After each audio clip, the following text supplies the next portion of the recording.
como eu ia dizendo, grande beijo, Maurício Rorato, meu grande camarada. Como eu ia dizendo, Venezuela, né? Vamos tratar da Venezuela, é um tema que a gente não pode deixar de falar em todos os espaços e momentos que a gente entrar ao vivo aqui na Voz Trabalhador. Pedro Costa Júnior explicando por que os Estados Unidos não vão invadir a Venezuela. Vamos trazer aqui, ó, esse camarada.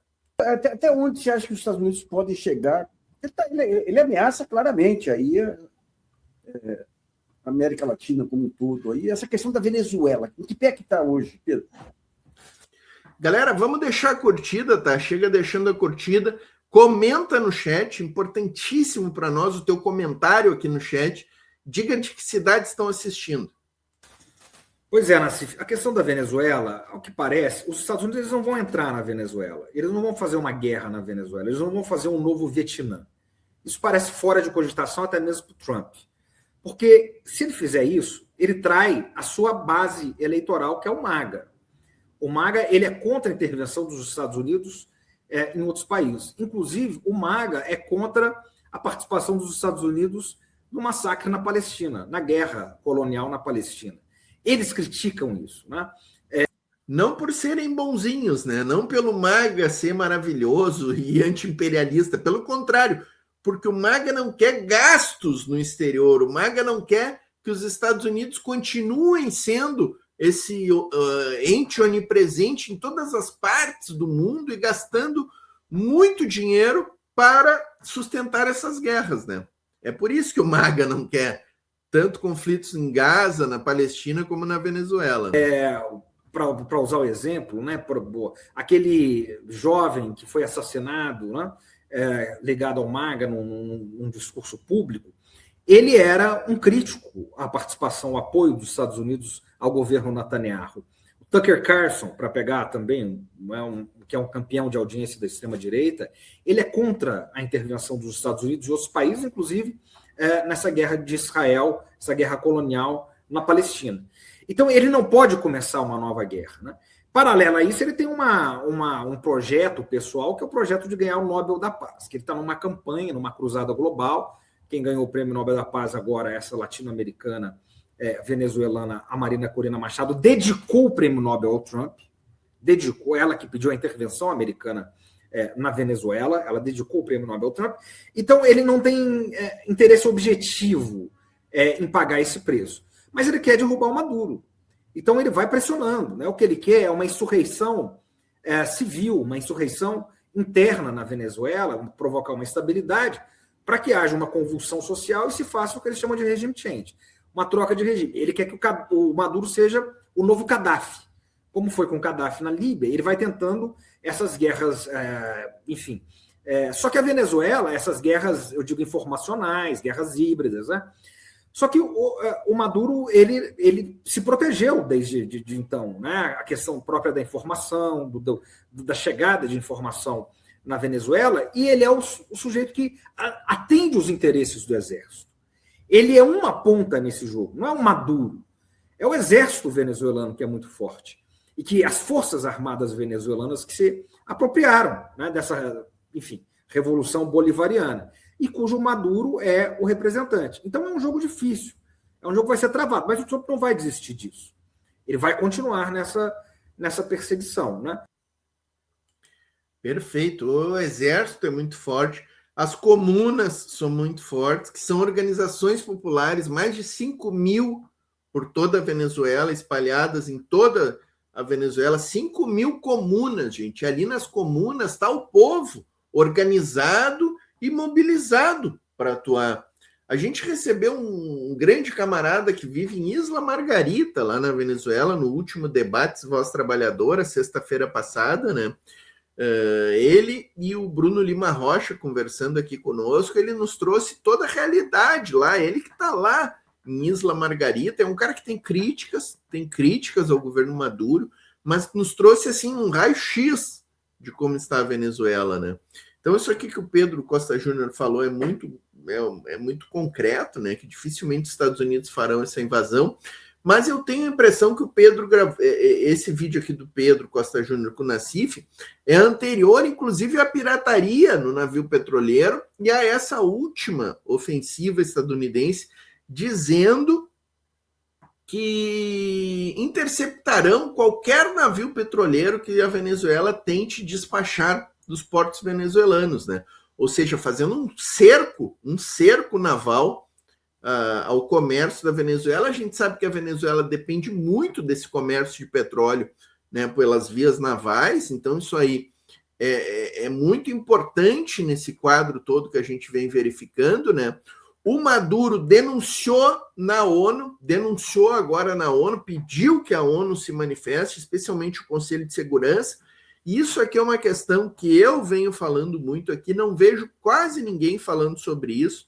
Eu vi o Nacho Lemos, que é um correspondente da Telesur, falando a respeito disso, da necessidade do Conselho de Segurança da ONU abordar essa pauta da Venezuela. Não é possível que o Conselho de Segurança da ONU não trate dessa pauta, e eu tenho dito, quem é que tem que levar essa pauta lá para o Conselho de Segurança da ONU?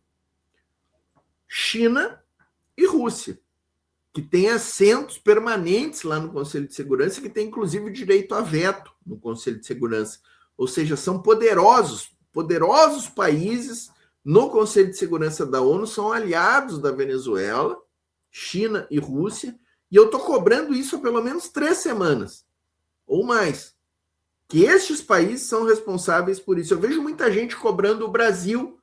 O Brasil, por que o Brasil não faz nada? O Lula hoje, na coletiva de imprensa, falou.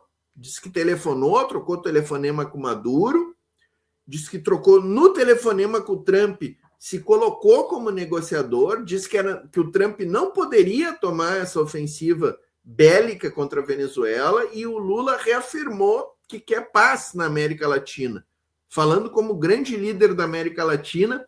E uma coisa muito interessante que o Lula falou nesse telefonema com o Maduro, ele disse isso. Ele disse que perguntou para o Maduro o que o Maduro quer que o Brasil faça. Importante isso aqui, porque não adianta o Brasil se arvorar a líder da América Latina e querer tomar a dianteira. Não, tem que saber o que o Maduro espera do Brasil na questão diplomática. O que o Maduro pretende. Isso aqui é importantíssimo que o Lula falou hoje.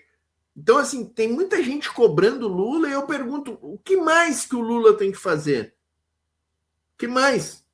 O Lula tem que mandar forças armadas para a Venezuela, será?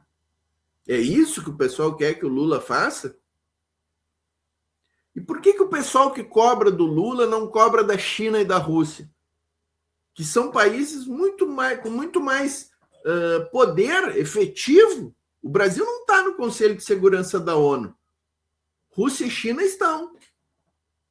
Estou trazendo um outro vídeo aqui, repercutiu no ICL Notícias, essa questão que eu estou tratando aqui, ó. Vamos assistir junto. Contigo. A gente estava entrevistando ontem o Trevisan, o professor Trevisan aqui, e falando um pouco dessa nova dinâmica de funcionamento da sociedade internacional com áreas de influência e tudo que de alguma forma se determinou na Conferência de Yalta após o fim da Segunda Guerra Mundial, e esse processo, digamos assim, de reformulação de como funciona a sociedade internacional. E aí a gente viu o Putin fazendo uma fala bastante enfática. Agora a gente sabe que existe efetivo militar russo em solo venezuelano. A gente não sabe exatamente o que, em qual proporção, o quanto isso seria eficaz caso o Donald Trump decida invadir, mas é um sinal claro de que existe uma outra superpotência de olho nisso, e a fala do Putin foi de que caso isso escale para além do que já está, como você muito bem colocou, isso terá consequências imprevisíveis para todo o Ocidente. Essa foi a fala do Putin. Há cerca de alguns meses... Letícia Fontoura quer mandar as Forças Armadas brasileiras, os militares estão muito ociosos, diz ela aqui. Também quase um ano agora, Pequim, pela primeira vez desde que eu acompanho relações internacionais nesse nível, fez uma fala muito enfática, dizendo que se os Estados Unidos querem guerra comercial, eles terão guerra comercial. Se eles querem guerra convencional, eles também terão guerra convencional. Foi a primeira vez que eu vi Pequim adotando uma postura tão enfática, tão direta, porque geralmente os chineses são muito mais comedidos. Eu queria a tua avaliação.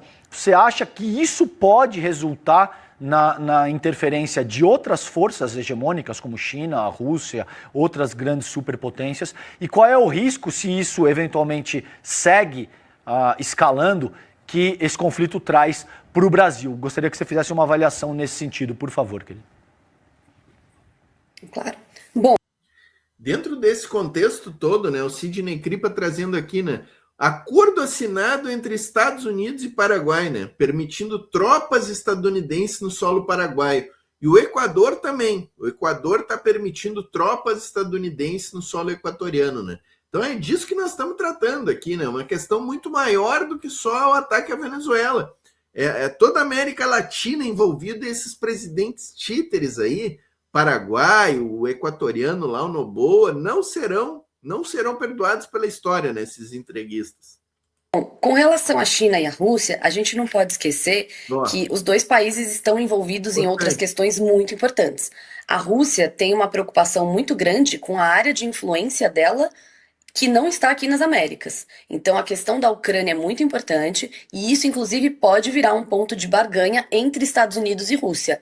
A Rússia sabe que os Estados Unidos querem demonstrar, inclusive como ficou provado no novo plano militar deles, né, de segurança, enfim, defesa, que aqui é o quintal dos Estados Unidos. É isso que a administração Trump quer garantir, que todos saibam, que nas Américas quem manda são os Estados Unidos. Por outro lado, a Rússia tem esse interesse na Ucrânia e visando a questão do leste europeu. Então, obviamente, esse ponto pode virar um ponto, um ponto de barganha mesmo entre os dois governos. Porque o que a gente tem hoje é um mundo em que existe muita retórica. O Trump é um presidente que fala muito, que se expõe muito, e isso leva os outros países, e a gente viu isso muito bem na questão do tarifaço, a também se posicionarem. A própria China subiu o tom na questão do tarifaço, mas na hora do vamos ver, a guerra comercial também não é favorável à China. Então Pequim começa a negociar com a Casa Branca. Então essa é uma coisa muito importante para a gente ter em vista. A questão das declarações, elas vão existir. Agora, o que disso vai virar ação é outra história. O que eu acredito, e de acordo com o que os analistas vêm comentando, é que sim, isso viram pontos de negociação. E aí você vai começar a negociar o que está acontecendo na Venezuela entre as duas grandes potências, entre Rússia e Estados Unidos. A China sim vai vir ao socorro da Venezuela, mas isso tudo até um certo ponto em que eles não arrisquem uma guerra direta entre essas potências. Seria algo muito catastrófico para o mundo de forma geral. Sobre o Brasil, eu acho que a gente tem diversos impactos aqui no nosso país. A primeira questão é a questão migratória, né? Eu acho que uma guerra na Venezuela vai acelerar muito essa questão migratória, esse caos migratório que a gente já vem acompanhando nos últimos anos. E, além disso, toda a questão de que o Brasil é, sim, uma liderança aqui na América do Sul e que a gente não admite a questão de uma intervenção estrangeira, independente do motivo, independente do que esteja acontecendo na Venezuela. Então, isso é um ponto. Se a gente tem uma ação militar americana dentro da Venezuela, o Brasil vai ter que se posicionar contrário. E se posicionar contrário é comprar uma nova briga com os Estados Unidos, é um novo imbróglio político com a administração Trump. Então, assim, realmente, o governo Lula tem motivo para estar preocupado e precisa sim se posicionar sobre a necessidade de um diálogo, sobre se colocar como mediador, porque uma guerra na Venezuela ou uma invasão militar americana na Venezuela é catastrófica para o Brasil e para a América Latina. Perfeito. Catastrófica sobre todos os pontos de vista, né? Todos os pontos de vista.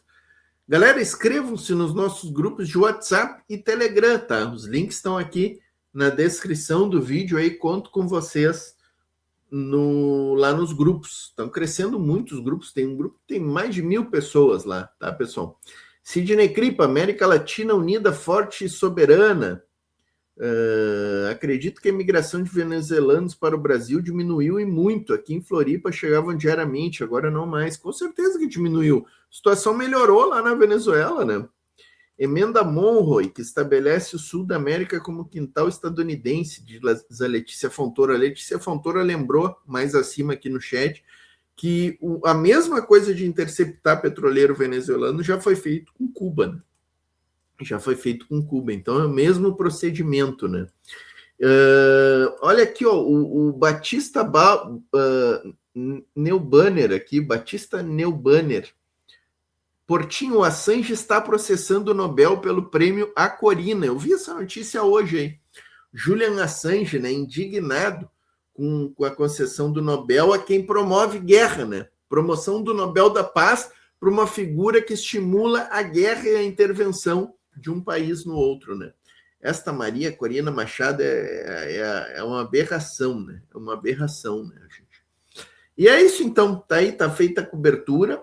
Abordamos vários temas aqui, né, pessoal? Vamos começar os encaminhamentos aqui. Vamos bater um papo aqui no final da live, ó. Coloquem no chat aí, vamos fazer um papo final aqui para a gente fechar, ó. Luiz Santos, grande camarada que ganhou o livro do José Genuíno, né, naquela live espetacular do Rorato e do Celso com José Genuíno e o Nicodemos, disse que vai colocar no Instagram da Voz Trabalhadora o presente sorteado pela querida... Obrigado, coloca lá mesmo, Luiz Santos, bota uma foto tua com o livro e nos marca ali no collab, que a gente aceita o collab da tua postagem, e aí todos os nossos seguidores lá. Então, passamos de 55 mil no Instagram da Voz Trabalhadora, tá, pessoal? Quero convocar todo mundo para se inscrever lá no nosso Instagram também, importante para nós, que esse espaço cresça também, né? 55 mil não é pouca coisa, hein, gente? E aqui no YouTube, 515 mil, gente. Estamos indo firme e forte rumo aos 520 mil, tá, pessoal?